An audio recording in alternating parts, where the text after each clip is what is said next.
সালামু আলাইকুম প্রিয় শিক্ষার্থীরা, সবাইকে এসএসসি সুপার সাজেশন ক্লাসে স্বাগতম। আজকের ক্লাসে আমরা ফিন্যান্স ব্যাংকিং বিমার প্রথম পত্রের সাজেশন নিয়ে আলোচনা করব। তোমরা জানো তোমাদের এসএসসি 24 বেসে যারা রয়েছে তোমাদের শর্ট সিলেবাসে এই 5টা অধ্যায় রয়েছে। এর মধ্যে থেকে তোমাদের প্রথম অধ্যায় থেকে তোমরা 2টা সৃজনশীল প্রশ্ন পাবা অবশ্যই, আর তৃতীয় অধ্যায় থেকে অর্থের সমূল্য থেকে তোমাদের 3টা প্রশ্ন হবে, এবং ষষ্ঠ অধ্যায় যেটা রয়েছে দীর্ঘমেয়াদী অর্থায়ন, এখান থেকেও তোমরা 2টা প্রশ্ন পাবা। তারপর হচ্ছে অষ্টম অধ্যায় মূলধন বাজেটিং থেকেও তোমাদের 2টা অথবা 3টা প্রশ্ন হবে। দেখো, যদি তোমাদের অর্থের সময়মূল্য থেকে 3টা প্রশ্ন হয় তাহলে এখান থেকে তোমরা 2টা পাবা, আর এখান থেকে 3টা হলে অর্থের সময়মূল্য থেকে 2টা প্রশ্ন আসবে, আর ঝুঁকি থেকে তোমাদের অবশ্যই 2টা প্রশ্ন থাকবে।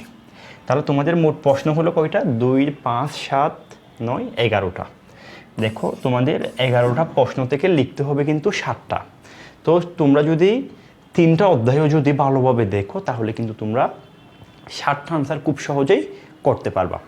আমি চেষ্টা করব তোমাদের পরীক্ষার আগ পর্যন্ত এই প্রতিটা অধ্যায়ের উপর অধ্যায়ভিত্তিক তোমাদেরকে সাজেশন প্রোভাইড করব, এবং অধ্যায়ভিত্তিক ক্লাসগুলো যদি তোমরা করো আমার বিশ্বাস তোমরা এখান থেকে তোমরা 7টা প্রশ্ন অবশ্যই করতে পারবা। এমনকি তোমাদের 11টা প্রশ্ন তোমাদের এখান থেকে আমার ক্লাসগুলো থেকে ইনশাআল্লাহ কমন থাকবে। তাহলে চলো আমরা আজকের ক্লাসে আমরা আলোচনা করব এই প্রথম অধ্যায়ের সাজেশন নিয়ে, অর্থায়নের সূচনা নিয়ে। আমরা এই অধ্যায় নিয়ে আজকে সাজেশন, এই অধ্যায় থেকে যে যে টপিকগুলো আসতে পারে সবগুলো বিষয়গুলো নিয়ে আলোচনা করব, এবং ক্লাস শেষে গিয়ে আমরা এই অধ্যায় থেকে 2টা নমুনামূলক প্রশ্ন আমরা সমাধান করব।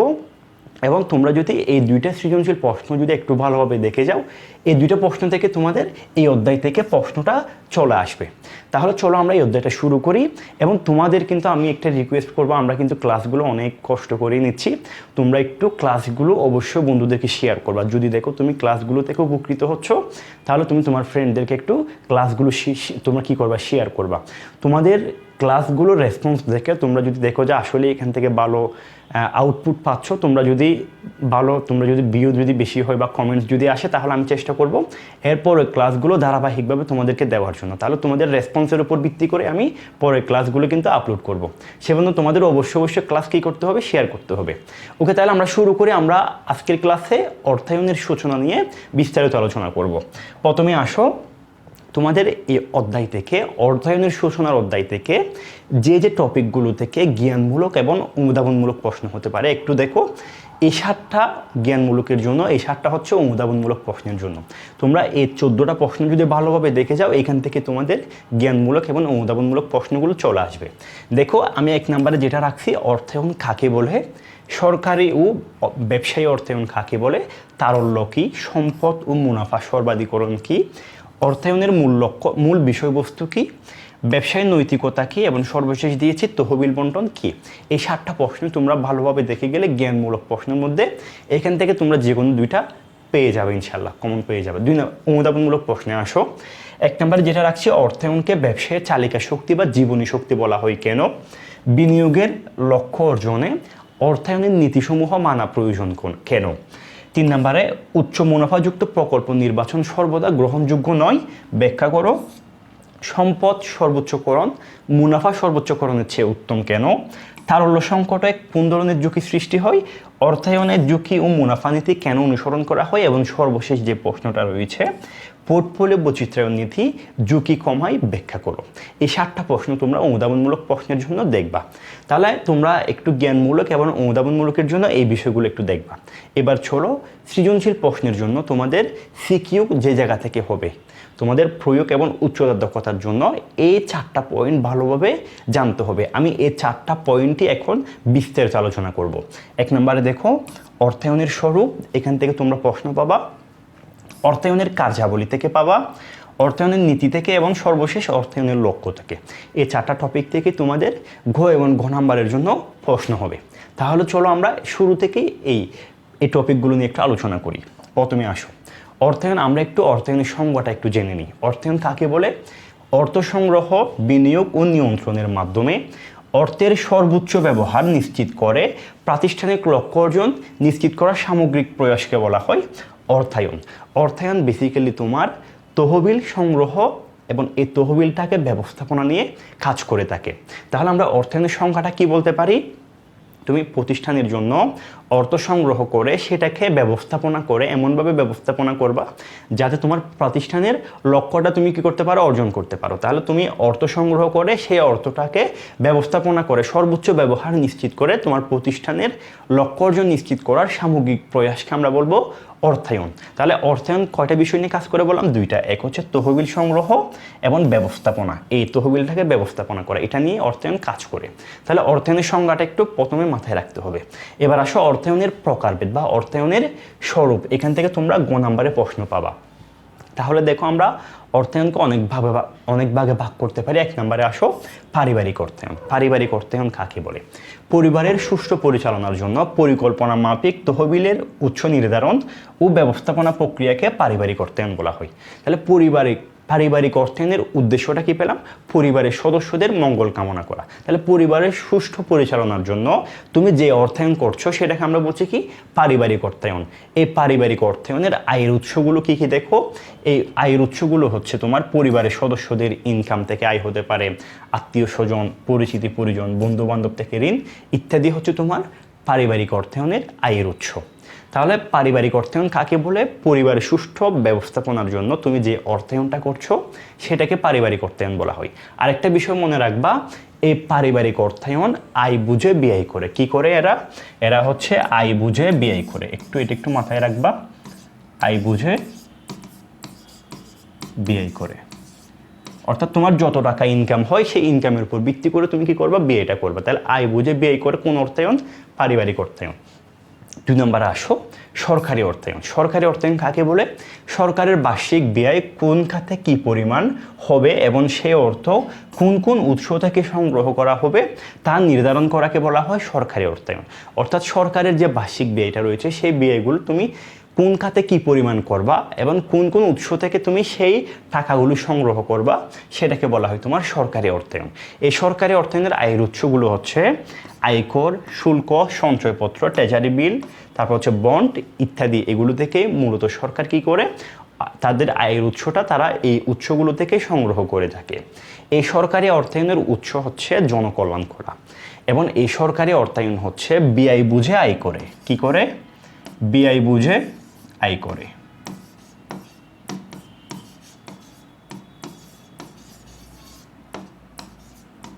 তাহলে দেখো পারিবারিক অর্থায়ন হচ্ছে আয় বুঝে ব্যয় করে, আর সরকারি অর্থায়ন হচ্ছে ব্যয় বুঝে আয় করে। আগে এরা কি করবে? আগে হচ্ছে এরা ব্যয়গুলো নির্ধারণ করবে, আমি কত টাকা ব্যয় করব, এবং এই ব্যয় অনুযায়ী তারা কি করে? আয়টা সংগ্রহ করে, ব্যয় বুঝে আয় করে। তাহলে পারিবারিক অর্থায়ন, সরকারি অর্থায়ন, এই দুটো বিষয় গেল। এবার আসো আন্তর্জাতিক অর্থায়ন। আন্তর্জাতিক অর্থায়ন হচ্ছে আমদানি, রপ্তানি ও বৈদেশিক মুদ্রার বিনিময় হার নিয়ে যে অর্থায়ন কাজ করে তাকে বলা হয় আন্তর্জাতিক অর্থায়ন। এই আন্তর্জাতিক অর্থায়নের উৎসগুলো হচ্ছে সরকারি ও বৈদেশিক বিভিন্ন উৎস থেকে তারা অর্থ সংগ্রহ করে থাকে। তাহলে আন্তর্জাতিক অর্থায়ন সাধারণত আমদানি, রপ্তানি, তারপর হচ্ছে বৈদেশিক মুদ্রা বিনিময় হার নিয়ে এই বিষয়গুলো নিয়ে মূলত তারা কি করে? আন্তর্জাতিক অর্থায়নটা কাজ করে থাকে। এদের আয়ের উৎসগুলো, এই বিষয়গুলো একটু দেখবা। তাহলে আমাদের 3টা অর্থায়ন নিয়ে গেল। এবার আসো 4 নম্বরে যেটা রয়েছে ব্যবসায়ী অর্থায়ন। ব্যবসায়ী অর্থায়ন কাকে বলে?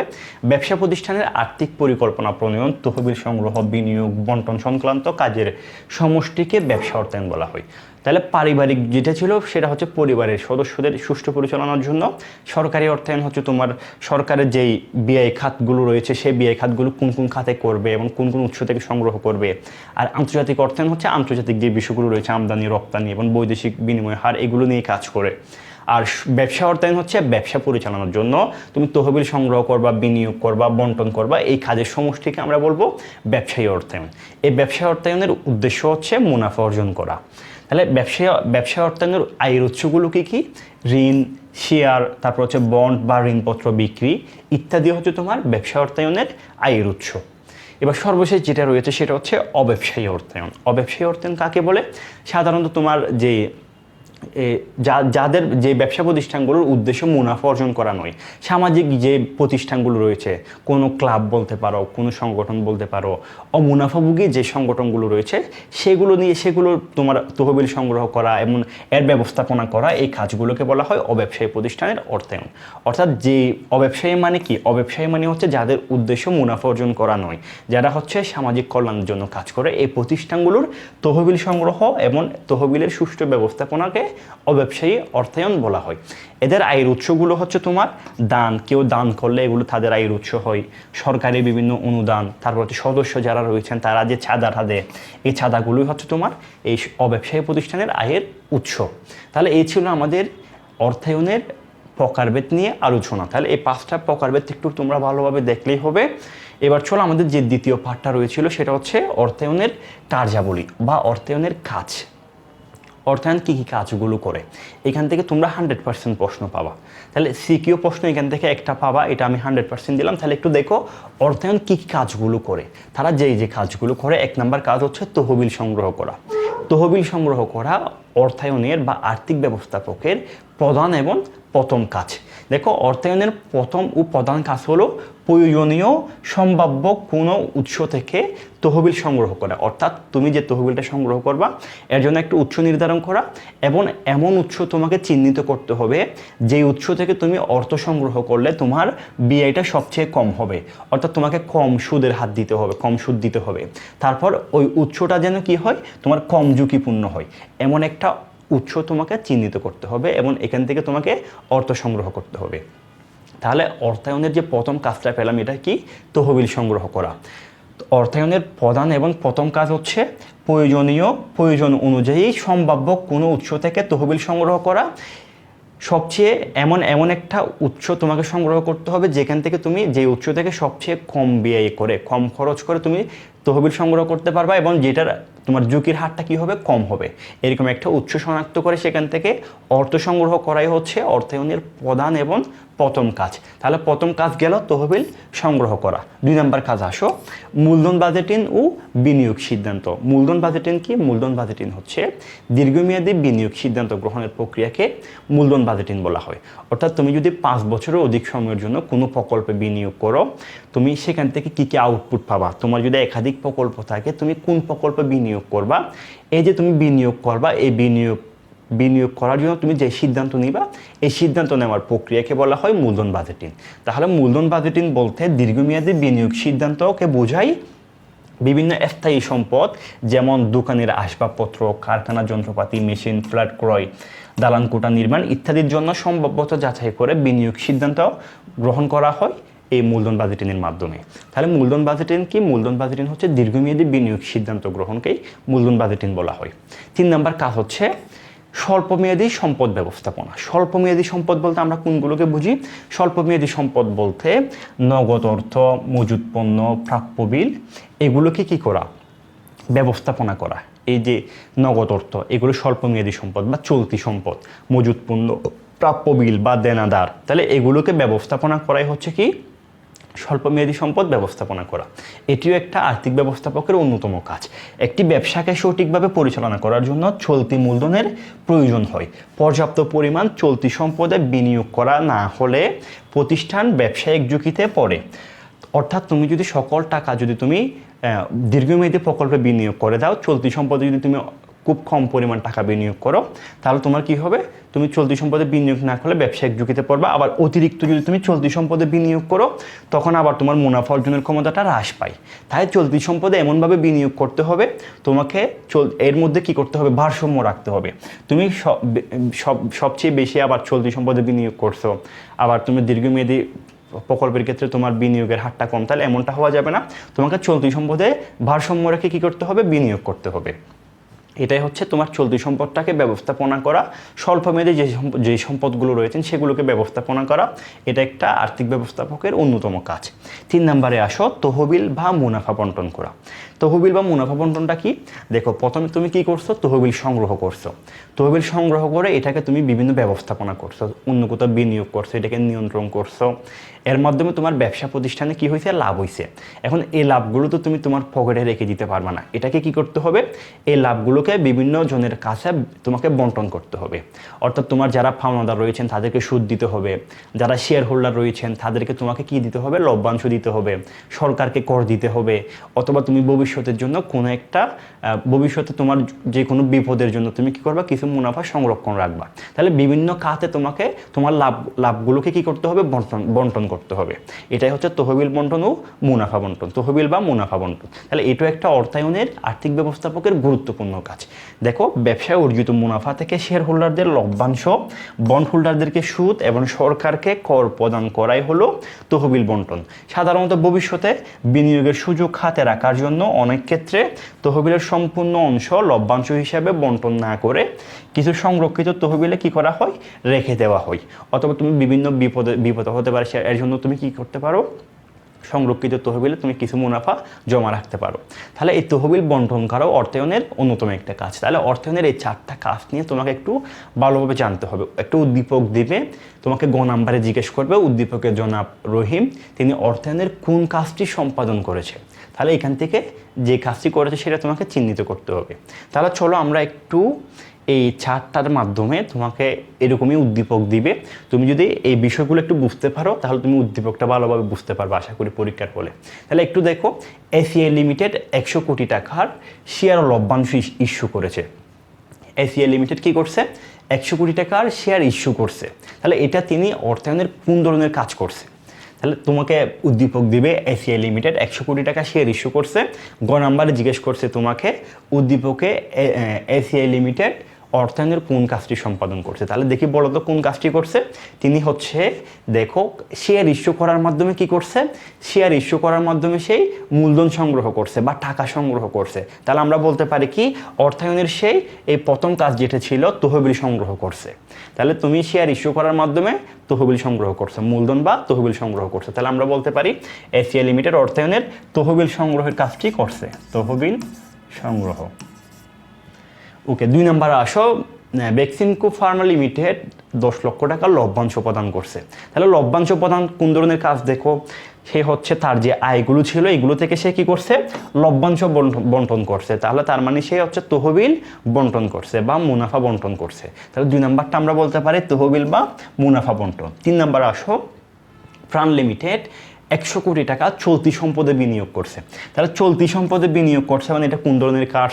দেখো একটু তোমরা, চলতি সম্পদে মানে সে হচ্ছে স্বল্পমেয়াদী সম্পদ ব্যবস্থাপনা করছে। তাহলে 3 নাম্বারে সেই প্রাণ লিমিটেড কোম্পানি চলতি সম্পদে বিনিয়োগ করছে মানে সে হচ্ছে কি স্বল্পমেয়াদী সম্পদ ব্যবস্থাপনা করছে। এসকর ফার্মা লিমিটেড 3 লক্ষ টাকা দিয়ে একটা মেশিন ক্রয় করছে। তাহলে দেখো মেশিন ক্রয় এটা হচ্ছে তুমি দীর্ঘমেয়াদী প্রজেক্টে বিনিয়োগ করছো। তাহলে আমরা বলতে পারি এসকর ফার্মা লিমিটেড হচ্ছে দীর্ঘমেয়াদী অর্থায়ন করছে। কোন ধরনের কাজ করছে? দীর্ঘমেয়াদী অর্থায়ন করছে। এফডিসি লিমিটেড তাদের প্রতিষ্ঠানটি আধুনিকরণের জন্য 2 কোটি টাকা ব্যয় করছে। তাহলে তার প্রতিষ্ঠানকে আরও আধুনিক করার জন্য 2 কোটি টাকা ব্যয় করছে। এটা একটা দীর্ঘমেয়াদী। তাহলে আমরা বলতে পারি তিনি মূলধন বাজেটিং করছে। এমবি ফার্মা লিমিটেড উৎপাদন সচল রাখার জন্য 1 লক্ষ টাকা দিয়ে কাঁচামাল ক্রয় করছে। তাহলে কাঁচামাল ক্রয় করছে এটা কোন ধরনের কাজ? এটা হচ্ছে সে চলতি সম্পদে বিনিয়োগ করছে। তাহলে স্বল্পমেয়াদী সম্পদ ব্যবস্থাপনা করছে। উৎপাদন সচল রাখার জন্য কাঁচামালে বিনিয়োগ করছি। তাহলে আমার দেখো স্বল্পমেয়াদী সম্পদ কি করছি আমরা স্বল্পমেয়াদী সম্পদ ব্যবস্থাপনাতে এটা কাজটা করছি। তাহলে এমবি ফার্মা লিমিটেড উৎপাদন সচল রাখার জন্য 1 লক্ষ টাকা কাঁচামালে ক্রয় করছে। এই কাজটি হচ্ছে তিনি কি করছে? স্বল্পমেয়াদী সম্পদ ব্যবস্থাপনা করছে। তারপর হচ্ছে মারিকো বিডি লিমিটেড বাজারে 10 কোটি টাকার বন্ড ইস্যু করছে। তাহলে বন্ড ইস্যু করার মাধ্যমে কি করা হয়? বন্ড ইস্যু করার মাধ্যমে টাকা মূলধন সংগ্রহ করা হয়। তাহলে আমরা বলতে পারি তিনি হচ্ছে তহবিল সংগ্রহ করছে। 8 নম্বরে আসো, আরবি লিমিটেড সরকারকে 5 লক্ষ টাকা কর প্রদান করছে। তাহলে কর প্রদান এটা কোন ধরনের কাজ? এটা হচ্ছে তহবিল বন্টন করছে বা মুনাফা বন্টন করছে। জিএসকে লিমিটেড বন্ড হোল্ডারদেরকে, যারা বন্ড হোল্ডার রয়েছেন তাদেরকে 2 লক্ষ টাকা কি দিছে, সুদ প্রদান করেছে। তাহলে সুদ প্রদান করছো, তোমার লাভ থেকে তুমি সুদ দিছো বন্ড হোল্ডারদেরকে, তাহলে এটা কোন ধরনের কাজ, এটাও হচ্ছে তহবিল বন্টন।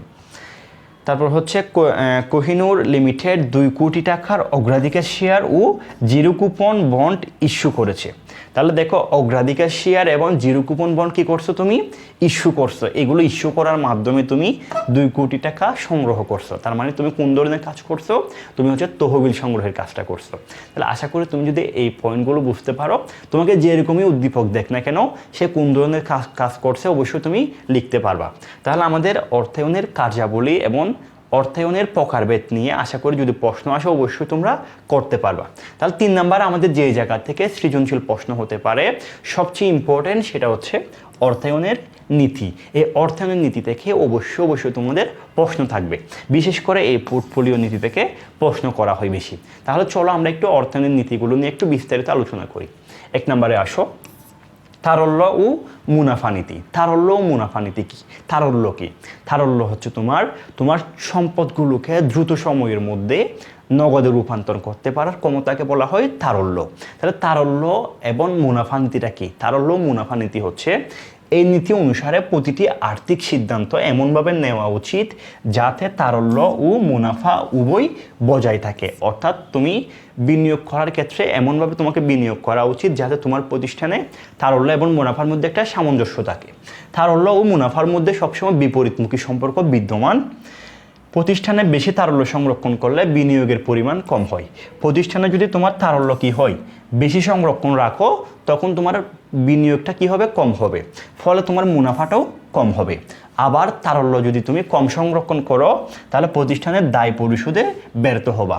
তাই তারল্য এবং মুনাফার মধ্যে কাম্য স্তর বজায় রাখাকে বলা হয় তোমার তারল্য ও মুনাফা নীতি। আমি যদি একটু বুঝিয়ে বলি, মনে করো তোমার প্রতিষ্ঠানে মূলধন আছে হচ্ছে 1 লক্ষ টাকা। কত টাকা? মূলধন মনে করো 1 লক্ষ টাকা। আমি এখানে লিখি, একটু ছোট করি। তোমার প্রতিষ্ঠানে মূলধন আছে কত? 1 লক্ষ টাকা।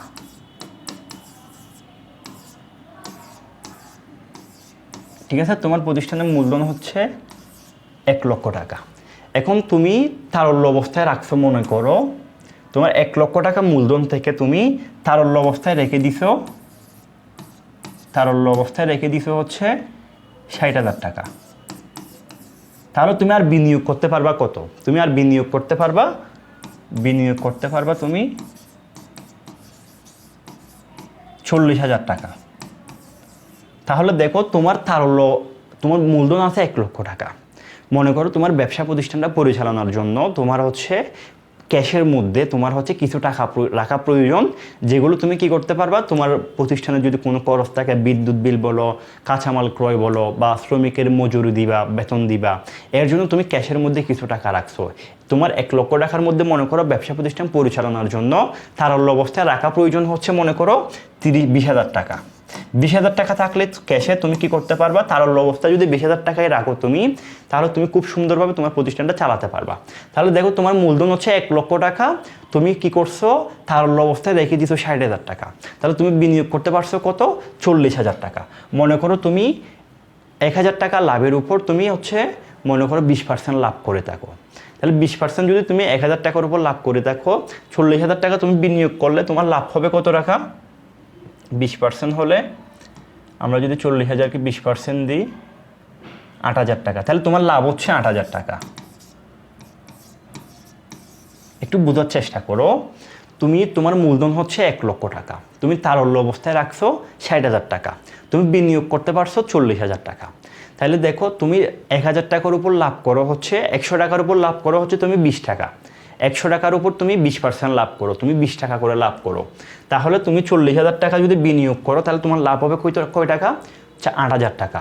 তাহলে 20% লাভ আমি এখানে লিখে দিলাম, তাহলে তোমার লাভ হবে 8,000 টাকা। তাহলে দেখো আমরা যেটা বললাম তোমার প্রতিষ্ঠানে যদি তারল্য সংরক্ষণ করো, বেশি যদি তুমি তারল্য সংরক্ষণ করো তাহলে তোমার বিনিয়োগের পরিমাণটা কম হবে, ফলে তোমার মুনাফার পরিমাণটাও কম হবে। তাহলে আমার মুনাফা হলো কয় টাকা? 8,000 টাকা। তাহলে মনে করো তুমি তারল্যটা রাখলা কত? 20,000 টাকা। তোমার 20,000 টাকা তারল্য হলেই হয়, তুমি কি করলা? 20,000 টাকা তারল্য রাখলা।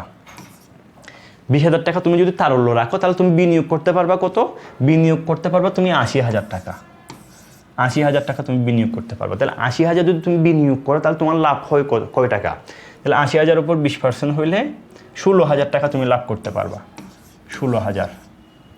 তাহলে দেখো তোমার যদি তারল্যটা যদি কি হয়, তারল্য যদি তোমার কম হয় বা তারল্য যদি তুমি কাম্য মাত্রায় রাখো, তুমি বাকিটা যদি বিনিয়োগ করো তাহলে তোমার লাভটাও বেশি হচ্ছে।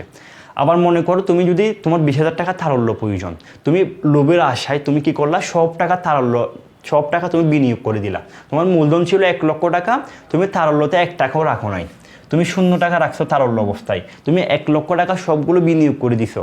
এখন তোমার প্রতিষ্ঠান কিন্তু কি করতে পারবে না, তুমি পরিচালনা করতে পারবে না, তুমি বেতন দিতে পারবে না, তোমার পাওনাদারকে দায় পরিশোধ করতে পারবে না, তোমার বিদ্যুৎ বিল দিতে পারবে না। তুমি সবগুলো লাভের আশায় বিনিয়োগ করে দিছো, তোমার লাভ হবে ঠিক আছে, কিন্তু তোমার ব্যবসা প্রতিষ্ঠান কি হবে, ক্ষতির সম্মুখীন হবে।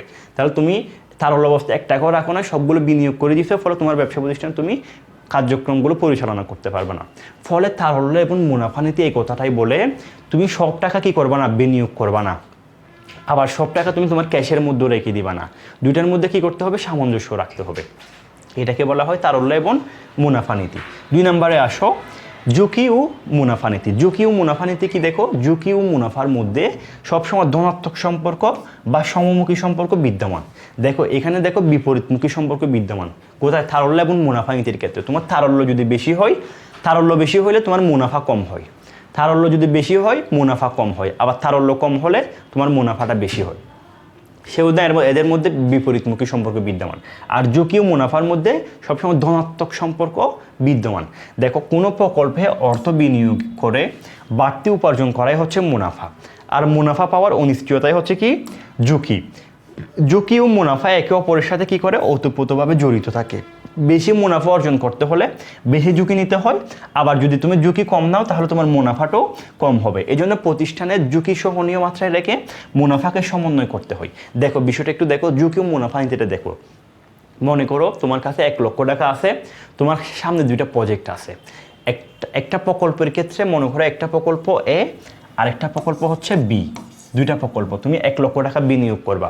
এই বি প্রকল্পটা মনে করো তোমার সবচেয়ে ঝুঁকি আছে বি প্রকল্পে, কিন্তু বি প্রকল্পে তুমি বিনিয়োগ করলে সবচেয়ে বেশি লাভবানও হবা।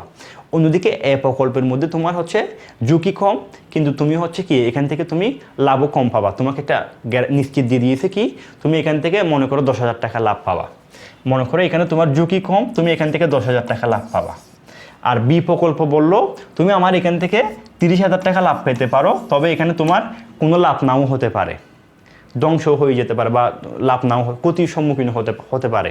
তাহলে দেখো এ প্রকল্পে কিন্তু তোমার ঝুঁকিটা কম, সেজন্য তোমার এখান থেকে লাভটাও কিন্তু কি কম। আর বি প্রকল্পে তোমার ঝুঁকি বেশি, কিন্তু এখান থেকে লাভও বেশি পাবা। তাহলে ঝুঁকি ও মুনাফা নিতে এই কথাটা বলে তুমি হচ্ছে কি করতে হবে, তোমাকে সহনীয় মাত্রা, ঝুঁকিটা তুমি যতটুকু কী করতে পারবা, সহনীয় অবস্থায় রাখতে পারবা।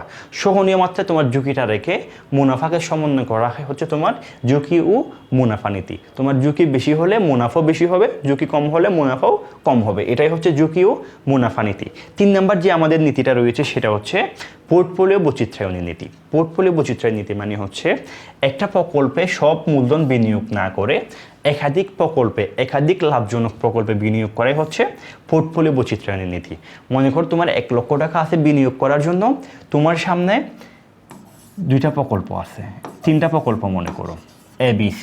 তুমি কি করলা, 1 লক্ষ টাকা তুমি একটা প্রকল্পে বিনিয়োগ না করে তুমি এটাতে 40,000 দিলা, এটাতে 30 দিলা, এটা তো 30 দিলা।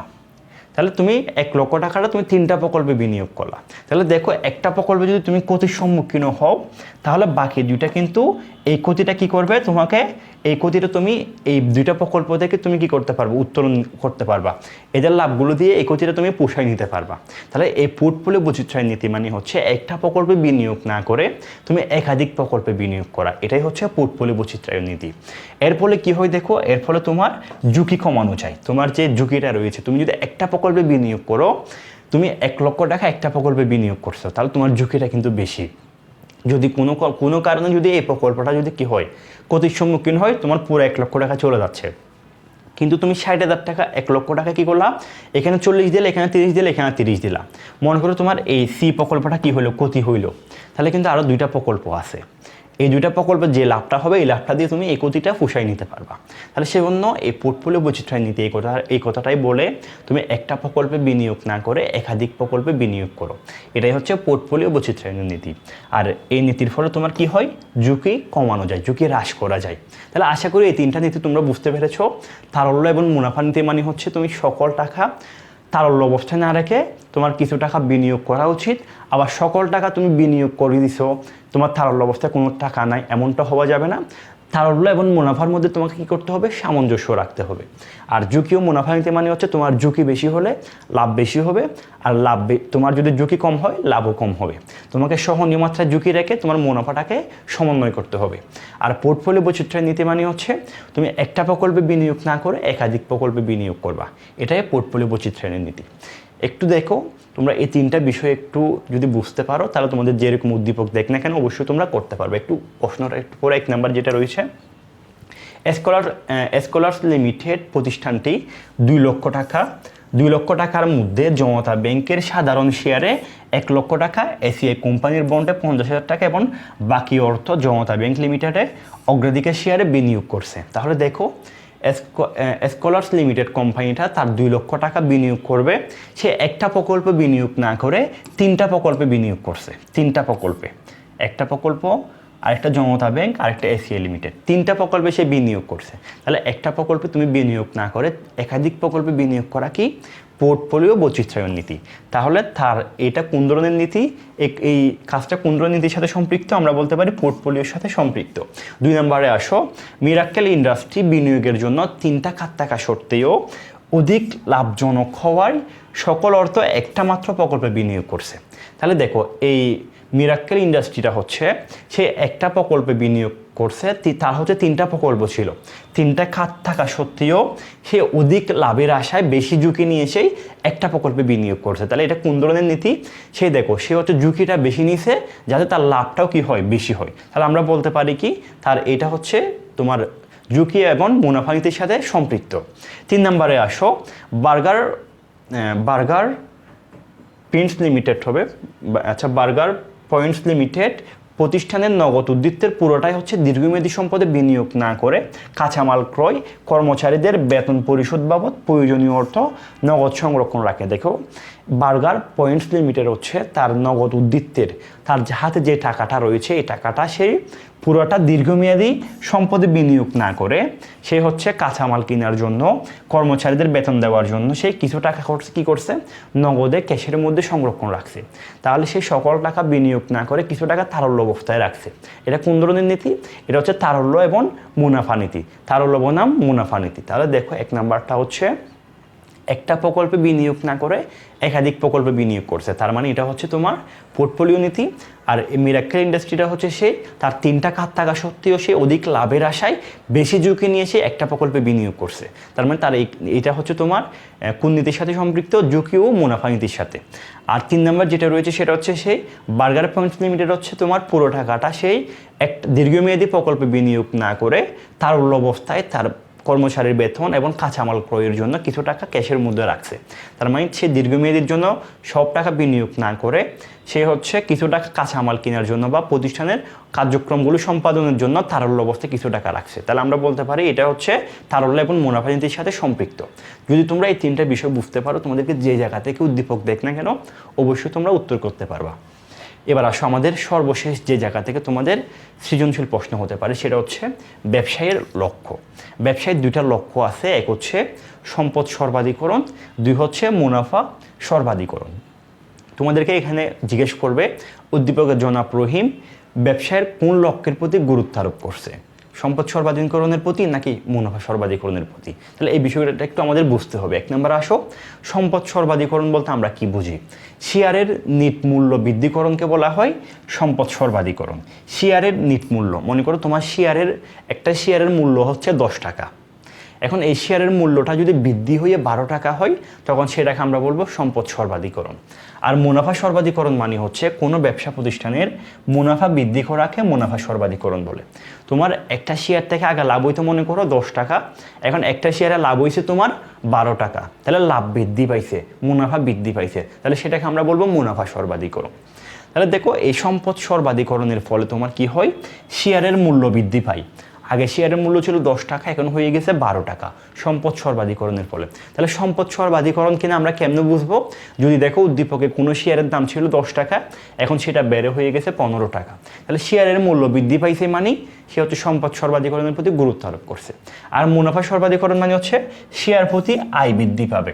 মুনাফা সর্বাধিকরণের ফলে শেয়ারের প্রতি কি হয়, আয় বৃদ্ধি পায়। মনে করো কোনো প্রতিষ্ঠানের, কোনো ব্যবসা প্রতিষ্ঠানে মনে করো শেয়ার হোল্ডার আছে হচ্ছে 100 জন শেয়ার হোল্ডার আছে, তাদের মনে করো তাদের সম্পদ আছে মনে করো 1 লক্ষ টাকা। 1 লক্ষ টাকা তাদের সম্পদ আছে, তাদের শেয়ার হোল্ডার কয়জন, 100 জন। তাহলে একটা শেয়ারের দাম কত, একটা শেয়ারের দাম হচ্ছে 1000 টাকা করে। তাহলে দেখো এখন সম্পদ সর্বাধিকরণের ফলে তাদের কি হয়, শেয়ার মূল্য বৃদ্ধি পায়। মনে করো তাদের সম্পদটা বৃদ্ধি পেয়ে হয়ে গেল কত, 1,20,000, 1,20,000 হয়ে গেল। তাহলে শেয়ার হোল্ডার তো 100 জনই আছে, তাহলে এখন একটা শেয়ারের দাম কত দাঁড়ালো, এখন একটা শেয়ারের দাম হচ্ছে 1200 টাকা হয়ে গেল। এখন একটা শেয়ারের দাম কত হয়ে গেল, 1200 টাকা হয়ে গেল। তাহলে দেখো সম্পদ সর্বাধিকরণের ফলে শেয়ার মূল্যটা বৃদ্ধি পায়। অন্যদিকে মুনাফা সর্বাধিকরণের ফলে তোমার শেয়ার প্রতি আয় বৃদ্ধি পাবে। মনে করো তোমার প্রতিষ্ঠানে বার্ষিক আয় হচ্ছে 1 লক্ষ টাকা, বার্ষিক আয় কত, 1 লক্ষ টাকা। তাহলে তোমার শেয়ার হোল্ডার আছে মনে করো 10 জন, 100 জন, ঠিক আছে। তাহলে একটা শেয়ার থেকে আয় কয় টাকা হয়, তোমার শেয়ার হোল্ডার আছে কয়জন, 100 জন। তাহলে একটা শেয়ার থেকে তোমার আয় হয় কত, একটা শেয়ার থেকে আয় হচ্ছে 1000 টাকা। তাহলে মনে করো কোনো এক বছরে গিয়ে মুনাফা সর্বাধিকরণের ফলে তাদের আয়ের পরিমাণটা বৃদ্ধি পাইছে, আয়টা হয়ে গেছে এখন মনে করো 1.5 লক্ষ টাকা। আয়টা এখন কত হয়ে গেল, 1.5 লক্ষ হয়ে গেল। তাহলে শেয়ার হোল্ডার ছিল 100 জন, তাহলে এখন তাদের প্রতি একজনের প্রতি আয় কত করে পাবে, একটা শেয়ার হোল্ডার কত করে আয় পাবে, তাদের আয় দাঁড়াবে হচ্ছে তোমার 1500 টাকা হয়ে যাবে। তাহলে দেখো সম্পদ সর্বাধিকরণের ফলে কি হয়, সম্পদ সর্বাধিকরণের ফলে তাদের শেয়ার প্রতি আয়টা বৃদ্ধি পাচ্ছে। আগে শেয়ার প্রতি আয় ছিল 1000 টাকা, এখন শেয়ার প্রতি আয় হয়ে গেছে কত, 1500 টাকা। এই সম্পদ সর্বাধিকরণের ফলে কি হয় তোমার, এরা হচ্ছে ঝুঁকি, নগদ প্রবাহ এবং অর্থের সমমূল্যকে বিবেচনা করে, এবং এই সম্পদ সর্বাধিকরণটা হচ্ছে আধুনিক ধারণা। আর মুনাফা সর্বাধিকরণের ক্ষেত্রে তোমার ঝুঁকি, নগদ প্রবাহ, অর্থের সমমূল্য এগুলোকে সেই বিবেচনা করে না, এবং এটা হচ্ছে সনাতনী ধারণা, অর্থাৎ প্রাচীন ধারণা। তাহলে সবচেয়ে বেশি উত্তম হচ্ছে কি, সম্পদ সর্বাধিকরণ করা একটা ব্যবসা প্রতিষ্ঠানের জন্য। তাহলে এই ছিল আমাদের ব্যবসায়ের লক্ষ্য নিয়ে আলোচনা। তাহলে যে যে টপিকগুলো থেকে তোমাদের প্রশ্ন হতে পারে আমি বললাম, একটু দেখো। সিকিউর জন্য, সৃজনশীলের জন্য গ এবং গ নাম্বারের জন্য তোমাদের প্রশ্ন হবে এই টপিকগুলো থেকে, এই 4টা টপিক থেকে: অর্থায়নের প্রকারভেদ, অর্থায়নের কার্যাবলী, অর্থায়নের নীতিসমূহ এবং অর্থায়নের লক্ষ্য থেকে। তাহলে আমি 4টা টপিকে তোমাদেরকে বিস্তারিত বোঝানোর চেষ্টা করেছি। এখন চলো আমরা এই অধ্যায় থেকে বিগত বছরে আমরা 2টা সৃজনশীল প্রশ্ন সমাধান করব। তোমরা একটু দেখবা এই 2টা প্রশ্নতে অনুরূপে তোমাদের কিন্তু পরীক্ষায় প্রশ্ন আসবে। তাহলে চলো আমরা শুরু করি। আমরা একটু 2টা প্রশ্ন দেখি। 1 নাম্বার দেখো, রাজশাহী বোর্ড 23-এর যে প্রশ্নটা আমি দিয়েছি, জনাব রহিম মুন লিমিটেডের আর্থিক ব্যবস্থাপক, তিনি উৎপাদন বিভাগে সক্ষমতা বাড়াতে চায়। কিসে? উৎপাদন বিভাগে। তিনি নতুন মেশিন স্থাপনের জন্য ব্যাংক থেকে 10% সুদে 12,000 টাকা ঋণ গ্রহণ করলেন। বছর শেষে মুনাফার পরিমাণ বৃদ্ধি পায়। কি বৃদ্ধি পায়? মুনাফার পরিমাণ। ফলে শেয়ার হোল্ডাররাও খুশি হয়, কিন্তু জনাব রহিম মুনাফা নির্ণয়ে অর্থের সময়মূল্য বিবেচনা করেন না। তাহলে দেখো উদ্দীপকটা একটু দেখো। জনাব রহিম হচ্ছে মুন লিমিটেডের একজন আর্থিক ব্যবস্থাপক। তিনি কি করলেন? উৎপাদন বৃদ্ধির জন্য ঋণ নিয়ে একটা কি করছে, 12,000 টাকা দামের একটা মেশিন ক্রয় করছে, এবং বছর শেষে দেখা গেল তার মুনাফার পরিমাণটা বৃদ্ধি পাইছে, কিন্তু তিনি হচ্ছে অর্থের সময়মূল্য বিবেচনা করে না। এটা হচ্ছে উদ্দীপক। 1 নম্বর যে প্রশ্নটা ছিল, পোর্টফোলিও কি? উচ্চ মুনাফাযুক্ত প্রকল্প সর্বদা গ্রহণযোগ্য নয় কেন? ব্যাখ্যা করো। জনাব রহিম কোন ধরনের আর্থিক কার্যাবলী সম্পাদন করেছে? এবং সর্বশেষ উদ্দীপকে অর্থায়নের কোন লক্ষ্য প্রতিফলিত হয়েছে? উত্তরের সাপেক্ষে যুক্তি দাও। তাহলে 1 নম্বর যেটা ছিল পোর্টফোলিও কি? পোর্টফোলিও আমরা একটু আগে আলোচনা করলাম, 2 বা ততোধিক বিনিয়োগের সমন্বয়কে বলা হয় পোর্টফোলিও। অর্থাৎ তুমি একটা প্রকল্পে বিনিয়োগ না করে একাধিক প্রকল্পে বিনিয়োগ করাই হচ্ছে পোর্টফোলিও। তাহলে 2 নম্বর যে প্রশ্নটা ছিল, উচ্চ মুনাফাযুক্ত প্রকল্প সর্বদা গ্রহণযোগ্য নয় কেন? ব্যাখ্যা করো। একটু দেখো, তোমাদের সৃজনশীল লেখার ক্ষেত্রে আমি তোমাদেরকে একটা বিষয় অবশ্যই মনে রাখতে বলবো, সেটা হচ্ছে যখন তোমরা ক নাম্বারটা লিখবে তখন তোমরা চেষ্টা করবে একটা ফেরা, এরকম তোমরা একটু ফেরা করবা। আমি যে এখানে দেখো প্যারা করছি, তোমরা 1 নাম্বারের জন্য একটা প্যারায় শেষ করবা, 2 নাম্বারের জন্য তোমরা সবসময় 2টা প্যারা দিবা। দেখো আমরা 1 নাম্বারে এক কথায় লিখলাম কি, আমাদের প্রশ্ন ছিল উচ্চ মুনাফাযুক্ত প্রকল্প সর্বদা গ্রহণযোগ্য নয় কেন? তাহলে আমরা কেন কারণটা কি দেখালাম। দেখো, অর্থায়নের সম্পদ সর্বাধিকরণের লক্ষ্য অনুযায়ী উচ্চ মুনাফাযুক্ত প্রকল্প সর্বদা গ্রহণ করা উচিত নয়। কি অনুযায়ী? অর্থায়নের সম্পদ সর্বাধিকরণ অনুযায়ী উচ্চ মুনাফাযুক্ত প্রকল্প নির্বাচন করা সর্বদা গ্রহণযোগ্য নয়। তাহলে 1 লাইনে আমি আমার উত্তরটা দিয়ে দিলাম। এবার দ্বিতীয় প্যারা আমি যে বিষয়টা লিখলাম, দেখো মুনাফা সর্বাধিকরণের ফলে কি হয়? উচ্চ মুনাফাকে প্রাধান্য দেওয়া হয়। মুনাফা সর্বাধিকরণের ফলে উচ্চ মুনাফাকে কী করা হয়? প্রাধান্য দেওয়া হয়। এই লক্ষ্যটি ঝুঁকি, অর্থের সময়মূল্য এবং নগদ প্রবাহকে কী করে না? বিবেচনা করে না। তুমি যে উচ্চ মুনাফা প্রকল্প নির্বাচন করবা, এই উচ্চ মুনাফাযুক্ত প্রকল্প কি করে? তোমার মুনাফা সর্বাধিকরণের লক্ষ্য হচ্ছে এই উচ্চ মুনাফাকে কি করে? প্রাধান্য দিয়ে থাকে। কিন্তু এই মুনাফা সর্বাধিকরণ অর্থের সময়মূল্য বলো, ঝুঁকি বলো বা নগদ প্রবাহ, এগুলোকে সেই বিবেচনা করে না। তাহলে বিবেচনা করে না বলে মুনাফা বেশি হলে তা গ্রহণ করা উচিত নয়। যেহেতু তুমি অর্থের সমূল্য বিবেচনা করছো না, ঝুঁকি বিবেচনা করছো না এবং নগদ প্রবাহ বিবেচনা করছো না, তাই তোমার উচ্চ মুনাফাযুক্ত প্রকল্প তুমি সর্বদা সবসময় কী করতে পারবে না? গ্রহণ করতে পারবে না। কিন্তু সম্পদ সর্বাধিকরণ লক্ষ্যে এই 3টা বিষয় কী করা হয়? বিবেচনা করা হয়। তাহলে আমরা বলবো কি, আমাদের প্রশ্ন করা হয়েছে উচ্চ মুনাফাযুক্ত প্রকল্প সর্বদা গ্রহণ করা উচিত নয় কেন? সম্পদ সর্বাধিকরণ নীতি অনুযায়ী, লক্ষ্য অনুযায়ী উচ্চ মুনাফাযুক্ত প্রকল্প সবসময় গ্রহণ করা উচিত নয়। কারণ কি বললাম আমরা? কারণ হিসেবে দেখালাম, মুনাফা সর্বাধিকরণের ক্ষেত্রে তোমার কি করা হয়? উচ্চ মুনাফাকে প্রাধান্য দেওয়া হয়। কিন্তু এই লক্ষ্যতে অর্থের সময়মূল্য, ঝুঁকি এবং নগদ প্রবাহকে বিবেচনা করে না। তাই আমরা সবসময় মুনাফা বেশি হলেও এটা কি করব না? গ্রহণ করব না। সবসময় এই উচ্চ মুনাফা প্রকল্পযুক্ত প্রকল্পগুলো আমরা গ্রহণ করব না। কিন্তু সম্পদ সর্বাধিকরণের ক্ষেত্রে এই প্রকল্পগুলো কি করা হয়? বিবেচনা করা হয়। জাস্ট এতটুকু লিখলে তুমি 2টা প্যারা আকারে যদি লিখো, এখানে অবশ্যই তোমাকে 2 2 দিবে এবং এখানে তুমি 1 1 পাবা। তাহলে তোমাকে এখানে মার্কস কাটার কোনো সুযোগ নাই। সেজন্য তোমরা সবসময় 2 নাম্বার কোয়েশ্চনগুলো 2 প্যারার জন্য লিখবা। তাহলে এবার 3 নাম্বার প্রশ্নে আসো। 3 নাম্বার আমাকে যেটা বলছে, জনাব রহিম কোন ধরনের আর্থিক কার্যাবলী সম্পাদন করছে? তাহলে সে কোন ধরনের কাজ করছে? সে কি কাজ করছিল? সে কাজ করছে কি? সে হচ্ছে নতুন মেশিন কিনছে।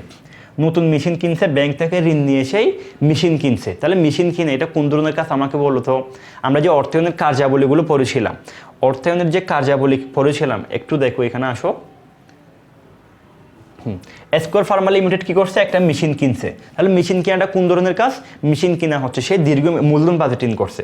সেই মেশিনটা দীর্ঘমেয়াদী বিনিয়োগের জন্য ব্যবহার করছে, তার মানে আমরা বলতে পারি সে মূলধন বাজেটিং করছে। তাহলে আমাদের প্রশ্ন যেটা ছিল, জনাব রহিম কোন ধরনের আর্থিক কার্যাবলী সম্পাদন করছে? জনাব রহিম হচ্ছে মূলধন বাজেটিং কার্যাবলী সম্পাদন করছে। তাহলে 1 লাইনে একটা কথার মাধ্যমে তুমি উত্তর দিয়ে দিলা। তাহলে তোমার একটা ফেরা হলো। যেহেতু এখানে গ নাম্বার তোমার 3 মার্কস, সেজন্য তুমি এটা 3 ফেরায় লিখবা। তাহলে প্রথম ফেরাটা আমাদের শেষ। একটা মার্কসে একটা কথাটি আমরা উত্তর দিয়ে দিলাম। তাহলে কোন ধরনের কাজটা করছে? মূলধন বাজেটিং করছে। এবার দ্বিতীয় প্যারায় এসে তুমি কি করবা? দ্বিতীয় প্যারায় এসে তুমি মূলধন বাজেটিং কাকে বলে সংজ্ঞাটা একটু লিখতে হবে। এই মূলধন বাজেটিং নিয়ে তোমাকে 2 থেকে 3টা লাইন লিখতে হবে। তাহলে মূলধন বাজেটিং কি? মূলধন বাজেটিং বলতে আমি কিন্তু এটা নিয়ে আলোচনা করেছি। মূলধন বাজেটিং নিয়ে, মূলধন বাজেটিং হচ্ছে দীর্ঘমেয়াদী বিনিয়োগ সিদ্ধান্তকে বোঝায়। আর্থিক ব্যবস্থাপক এই সিদ্ধান্তের আওতায় দীর্ঘমেয়াদী সম্পদে বিনিয়োগ করে। এক্ষেত্রে আর্থিক ব্যবস্থাপককে বিনিয়োগের আয়ুষ্কাল, প্রত্যাশিত আয়, প্রয়োজনীয় আয়, নগদ প্রবাহ ইত্যাদি বিষয়গুলো বিবেচনা করা হয়। প্রতিষ্ঠানের জন্য নতুন মেশিন ক্রয়, ব্যবসা সম্প্রসারণ ইত্যাদি হচ্ছে কি মূলধন বাজেটিং সিদ্ধান্তের অন্তর্ভুক্ত। তাহলে তিনি কোন ধরনের কাজ করছে? মূলধন বাজেটিং করছে। দ্বিতীয় প্যারায় লিখলা কি মূলধন বাজেটিং কি, এবং একটু মূলধন বাজেটিং নিয়ে 2-3টা লাইন তুমি লিখলা। তাহলে তোমার 2টা প্যারা শেষ। এবার 3 নাম্বার প্যারায় এসে তোমাকে উদ্দীপকে সে কী করছে এটা একটু বলবা। উদ্দীপকে জনাব রহিম একজন আর্থিক ব্যবস্থাপক, তিনি উৎপাদন বৃদ্ধির জন্য ব্যাংক থেকে ঋণ নিয়ে একটা কী করছে, মেশিন কিনছে। এখানে জনাব রহিম নতুন মেশিন স্থাপনায় দীর্ঘমেয়াদী বিনিয়োগ সিদ্ধান্ত, আবার তিনি প্রয়োজনীয় তহবিল দীর্ঘমেয়াদী উৎস থেকে সংগ্রহ করেছেন। উক্ত মেশিন থেকে মূল লিমিটেড দীর্ঘমেয়াদী সুবিধা পাবে, তার দীর্ঘমেয়াদী বিনিয়োগ সিদ্ধান্তর মূলে রয়েছে মূলধন বাজেটিং সিদ্ধান্ত। তাই আমরা বলতে পারি উদ্দীপকের জনাব রহিমের কাজটি মূলধন বাজেটিং কাজটি সম্পাদন করেছে। তাহলে দেখো খুব সহজে কিন্তু তোমরা লিখতে পারতেছো সে কোন ধরনের কাজ করছে, মূলধন বাজেটিং করছে। মূলধন বাজেটিং কাকে বলে এটা নিয়ে একটু 2-3 লাইন লিখলা, এবং 3 নাম্বার প্যারায় এসে উদ্দীপকের সাথে সামঞ্জস্য রেখে সে এই কাজগুলো করছে। তাই আমরা বলতে পারি কি তার এই কাজটি মূলধন বাজেটিংয়ের সাথে সম্পৃক্ত। এতটুকু লিখলেই তোমাকে এখানে 3 মার্কসে 3-3 দিতে বাধ্য থাকবে টিচাররা। তাহলে তোমরা একটু এভাবে সুন্দর করে গুছিয়ে সৃজনশীলটা লেখার চেষ্টা করবা। তাহলে আমাদের 3 নাম্বারটা গেল। ঘ নাম্বারে যে প্রশ্নটা করা হয়েছে, উদ্দীপকে অর্থায়নের কোন লক্ষ্য প্রতিফলিত হয়েছে।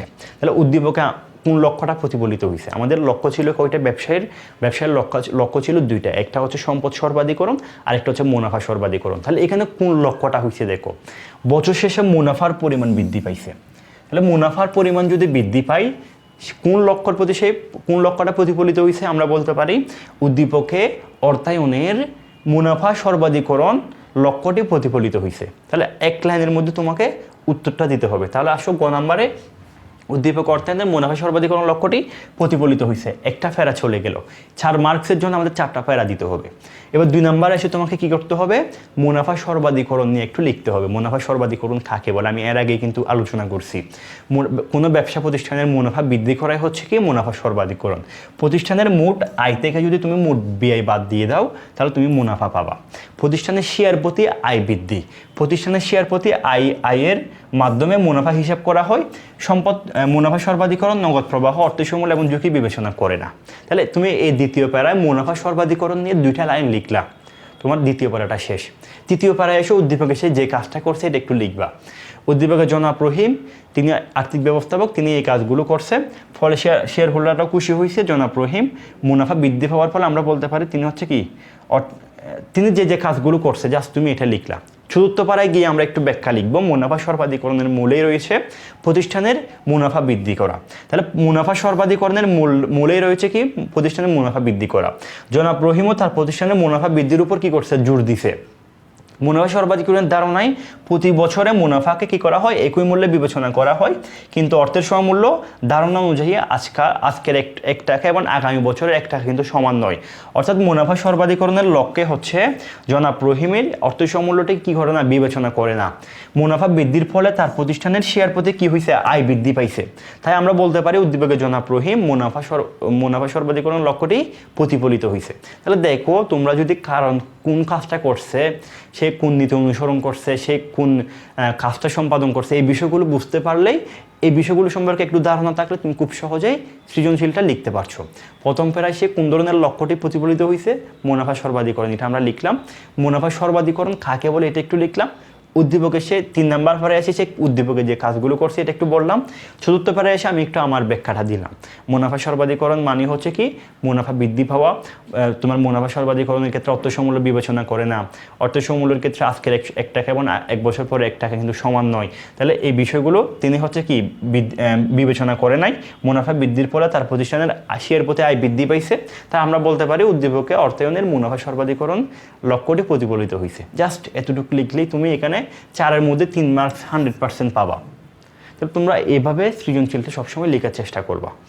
তাহলে এবার 2 নাম্বার সৃজনশীল একটু চলো, তোমরা একটু এই 2টা সৃজনশীল খুব ভালোভাবে দেখে যাবা। দিনাজপুর বোর্ড 23-এর প্রশ্নটা, জনাব আমিন একটি প্রতিষ্ঠানে কর্মরত। প্রতিষ্ঠানটি সেতু, রাস্তাঘাট, ফ্লাইওভার ইত্যাদি নির্মাণ করে। এই প্রতিষ্ঠানের আয়ের উৎস হচ্ছে কর, ভ্যাট, শুল্ক ইত্যাদি। তাহলে একটা বিষয় গেল।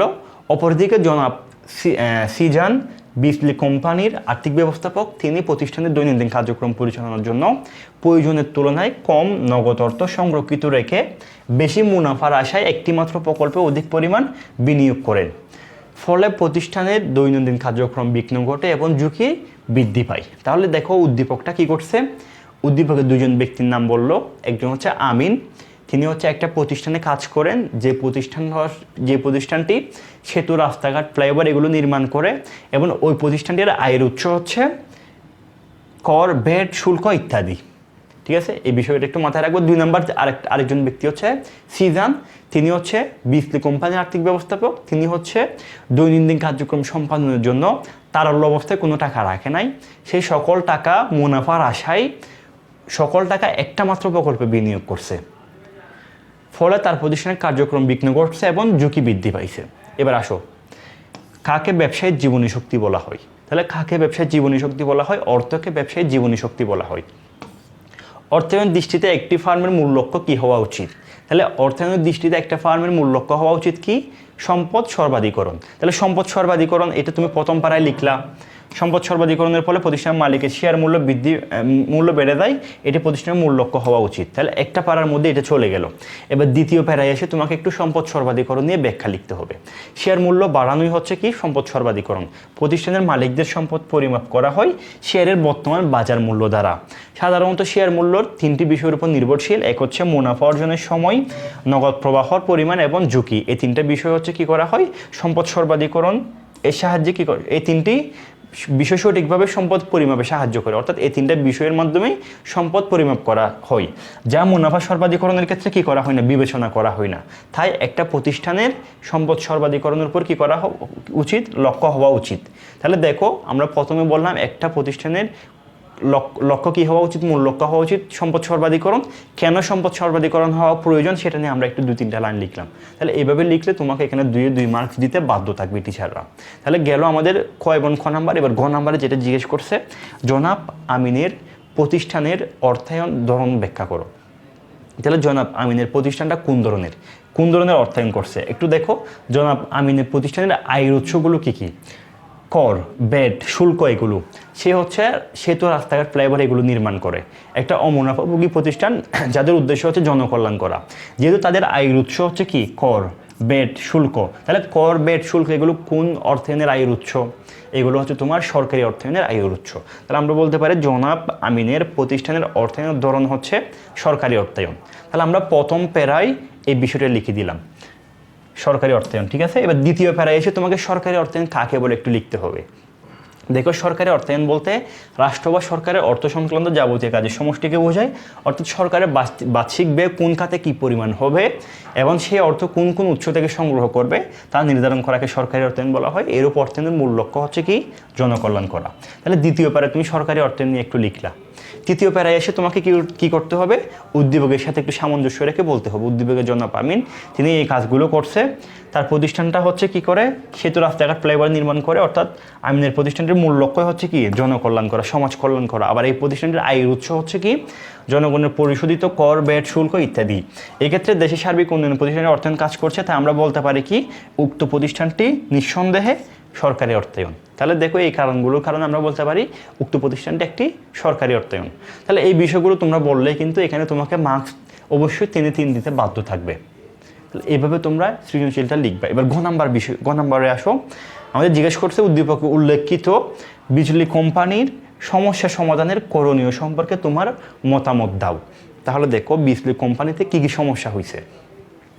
বিজলি কোম্পানির যে ব্যবস্থাপক রয়েছেন সিজান, তিনি হচ্ছে দৈনন্দিন কার্যক্রম পরিচালনার জন্য প্রয়োজনের তুলনায় সে কম টাকা রাখছে। অর্থাৎ সে হচ্ছে নগদ অবস্থায়, তারল্য অবস্থায় টাকা রাখছে কম, এবং সে হচ্ছে বেশি টাকা হচ্ছে কি? বিনিয়োগ করছে। বেশি টাকা বিনিয়োগ করার ফলেও সে হচ্ছে কি? একটা প্রকল্পে বিনিয়োগ করছে শুধুমাত্র। দেখো, একটি মাত্র প্রকল্পে সেই বিনিয়োগ করছে। তাহলে এখানে সেই কয়টা নীতি লঙ্ঘন করছে? 2টা নীতি লঙ্ঘন করছে। প্রথম দিকে সে হচ্ছে তারল্য অবস্থায় কি? তারল্য হচ্ছে কি? কাম্য মাত্রায় বজায় রাখে নাই। দ্বিতীয়ত সেই অধিক মুনাফার আশায় সেই কয়েকটা প্রকল্পে বিনিয়োগ না করে একটা প্রকল্পে বিনিয়োগ করছে শুধুমাত্র। তাহলে সেই 2টা নীতি লঙ্ঘন করছে। আমরা বলতে পারি উদ্দীপকে বিজলি কোম্পানির সমস্যা সমাধানের জন্য তাদের হচ্ছে কোন নীতিগুলো অনুসরণ করা প্রয়োজন? 2টা নীতির কথা আমরা বলবো। এক হচ্ছে, যেহেতু সেই তারল্য অবস্থায় টাকা কম রাখছে, তাহলে তারল্য এবং মুনাফা নীতি। 2 নম্বর নীতি হচ্ছে সে একটা মাত্র প্রকল্পে বিনিয়োগ করছে, সে যদি একাধিক প্রকল্পে বিনিয়োগ করতো তাহলে হয়তো সে লাভবান হতে পারতো। তাহলে সে যদি তারল্য এবং মুনাফা নীতি ও হচ্ছে পোর্টফোলিও নীতি যদি অনুসরণ করে তাহলে তাদের এই সমস্যা সমাধানের জন্য কি করতে পারবে, উত্তরণ করতে পারবে। তাহলে আমরা প্রথম লাইনে প্রথম প্যারায় আমরা কি বলবো, প্রথম প্যারায় আমরা উল্লেখিত সমস্যা সমাধানের জন্য বিসলি কোম্পানির অর্থায়নের তারল্য মুনাফা নীতি এবং পোর্টফোলিও বৈচিত্র্যায়ন নীতি অনুসরণ করা উচিত, আমরা এই পরামর্শটা দিব প্রথম লাইনেই। তাহলে তারল্য এবং মুনাফা নীতি কেন বললাম, কারণটা বুঝতে পারছো কিনা? যেহেতু সে তারল্য অবস্থায় কম টাকা রাখছে, প্রয়োজনের তুলনায় কম টাকা রাখছে, সেজন্য আমরা প্রথমে এই নীতিটার কথা বললাম। দ্বিতীয়ত পোর্টফোলিও নীতি কেন বললাম, কারণ হচ্ছে সেই অধিক লাভের আশা সে একটা প্রকল্পে বিনিয়োগ করছে, তাহলে সে একাধিক প্রকল্পে বিনিয়োগ করলে এই ঝুঁকিটা সে কী করতে পারতো, হ্রাস করতে পারতো। তাহলে সেজন্য আমরা পোর্টফোলিও বৈচিত্র্যায়ন নীতিটার কথাও বললাম। তাহলে এবার তোমাকে কাজ করতে হবে কি, দ্বিতীয় প্যারায় আসে এই দুইটা নীতি কাকে বলে একটু লিখতে হবে। তাহলে প্রথমে আসো একটু তারল্য এবং মুনাফা নীতি নিয়ে লিখতে হবে। প্রতিষ্ঠানে বেশি পরিমাণ তারল্য বজায় রাখলে মুনাফা কম হয়, আবার অধিক মুনাফার আশায় বেশি বিনিয়োগ করা হলে কি হয়, তারল্য কমে যায়। আর তারল্য এবং মুনাফার মধ্যে সমন্বয় সাধনই হচ্ছে কি তারল্য এবং মুনাফা নীতি। অন্যদিকে পোর্টফোলিও নীতি অনুযায়ী তোমার একাধিক খাতে বিনিয়োগ করা হয়। তাহলে এই বিষয়গুলো একটু বললে হয়ে গেল। তৃতীয় নাম্বার প্যারায় এসে তোমাকে যেটা লিখতে হবে, উদ্দীপকে কী কীগুলো ঘটছে এগুলো একটু বলতে হবে। উদ্দীপকে জনাব সিদান বিজলি কোম্পানির একজন আর্থিক ব্যবস্থাপক, কিন্তু প্রতিষ্ঠানের দৈনন্দিন কার্যক্রম পরিচালনার জন্য প্রয়োজনের তুলনায় সে কম টাকা রাখছে, পাশাপাশি বেশি মুনাফার আশায় একটা খাতে সে কী করছে, সকল টাকা বিনিয়োগ করেন। এক্ষেত্রে তিনি মুনাফার উপর গুরুত্ব আরোপ করছে, এটি অর্থায়নের তারল্য নীতি উল্লঙ্ঘন করছে। তাহলে এবার 4 নাম্বার প্যারায় এসে আমাকে আমার ব্যাখ্যাটা দিতে হবে। উদ্বেগে জনাব সিদানের বিবেচনায় বেশি মুনাফা অর্জন করা জরুরি, তাই তিনি প্রতিষ্ঠানের বেশিরভাগ অর্থই একটি মাত্র প্রকল্পে বিনিয়োগ করেন। কোনো কারণে উক্ত প্রকল্পটি ক্ষতিগ্রস্ত হলে অন্য প্রকল্পের মুনাফার সাথে সমন্বয় করতে পারবেন না। পক্ষান্তরে তার প্রতিষ্ঠানে তারল্য সংকট সৃষ্টি হয়েছে, এর ফলে প্রতিষ্ঠানে তার শ্রমিক কর্মচারী কী করতে পারে না, বেতন দিতে পারে নাই, পাওনাদারের ঋণ পরিশোধ করতে পারবে না, ফলে প্রতিষ্ঠানের সুনাম কী হবে, ক্ষুণ্ণ হবে। এক্ষেত্রে জনাব সিদান যদি অর্থায়নের তারল্য নীতিটা যদি কী করে, দেখো জনাব সিদান যদি অর্থায়নের তারল্য এবং মুনাফা নীতি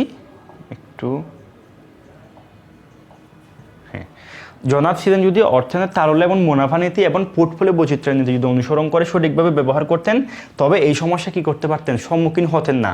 তাই বলা যায় উক্ত সমস্যার সমাধানের জন্য আমরা এই দুটা নীতি অনুসরণ করতে বলবো। তাহলে এই কারণগুলো একটু তোমরা লিখে দিতে পারবা না? তারল্য এবং মুনাফা নীতি কেন বললাম, কারণ সে তারল্য অবস্থায় তারল্য সংরক্ষণ রাখে না প্রয়োজন মাফিক। দ্বিতীয়ত পোর্টফোলিও নীতি কেন বললাম, কারণ সে হচ্ছে অধিক লাভের আশায় একটা প্রকল্পে বিনিয়োগ করছিল, সেজন্য আমরা তাকে পোর্টফোলিও নীতিটা অনুসরণ করতে বলবো। তাহলে এই দুটো নীতি আমরা কেন অনুসরণ করতে পারলাম, এই কারণগুলো লিখে দিলাম চতুর্থ পাড়ায়। এইভাবে তোমরা সৃজনশীলটা লিখলে অবশ্যই তোমরা উত্তর করতে পারবা। তাহলে আমি এই দুইটা সৃজনশীল তোমাদেরকে একটু ভালোভাবে দেখে যেতে বলবো, এই কারণেই, কারণ এই দুইটা সৃজনশীলে আমাদের অধ্যায়ের সব বিষয়গুলো প্রায় চলে আসছে। ব্যবসায়ীর লক্ষ্য আসছে, কোন ধরনের অর্থায়নের প্রকারভেদও চলে আসছে, তারপর হচ্ছে কোন নীতি অনুসরণ করছে এটাও চলে আসছে, তারপর হচ্ছে সে কোন ধরনের কার্যক্রম সম্পাদন করছে এটাও চলে আসছে। তাহলে 4টা বিষয় থেকে আমাদের সৃজনশীল আসার কথা ছিল, 4টা বিষয়ে এই দুটো সৃজনশীলের মধ্যে চলে আসছে। তাই তোমরা এই দুটো সৃজনশীল একটু ভালোভাবে দেখে যাবা, এই টাইপসেরই সৃজনশীল তোমাদের পরীক্ষায় আসবে ইনশাআল্লাহ। তাহলে তোমরা একটু ক্লাসটা অবশ্যই যেটা রিকোয়েস্ট করছিলাম, এই ছিল আমাদের ক্লাসটা, তোমরা একটু বন্ধুদেরকে শেয়ার করে দিবা এবং তোমাদের রেসপন্সের উপর ভিত্তি করে আমি ইনশাআল্লাহ সবগুলো ক্লাস ধারাবাহিকভাবে তোমাদেরকে দিব। তাহলে তোমরা একটু শেয়ার করে বন্ধুদেরকে পৌঁছাই দিবা, আমাদেরকে একটু এই হেল্পটা করবা। পরের ক্লাস দেখার আমন্ত্রণ জানিয়ে শেষ করছি। আরেকটা বিষয়, তোমরা যদি এই পিডিএফটা নিতে চাও অবশ্যই তোমরা যে শেয়ার করবা এই শেয়ারের স্ক্রিনশটটা একটু আমাদের হোয়াটসঅ্যাপে আমাদের মেসেজ করবা, তোমাদেরকে আমরা কী করবো এই পিডিএফটা দিয়ে দেবো। তোমরা একটু পিডিএফটা ভালোভাবে পড়ে গেলেই হবে, এখানে আমি সবগুলো বিষয় কিন্তু খুব ভালোভাবে তুলে ধরছি, এই বিষয়গুলো তোমরা একটু দেখে গেলেই হবে। তাহলে তোমরা পিডিএফটার জন্য কী করবা, ভিডিওটা শেয়ার করবা এবং এটার স্ক্রিনশটটা আমাদের হোয়াটসঅ্যাপ নাম্বারে দিবা। হোয়াটসঅ্যাপ নাম্বারটা আমরা ডিসক্রিপশন বক্সে দিয়ে দিব, তোমরা হোয়াটসঅ্যাপে মেসেজ করলে তোমাদেরকে পিডিএফটা দিয়ে দেওয়া হবে। পরের ক্লাস দেখার আমন্ত্রণ জানিয়ে শেষ করছি। আসসালামু আলাইকুম।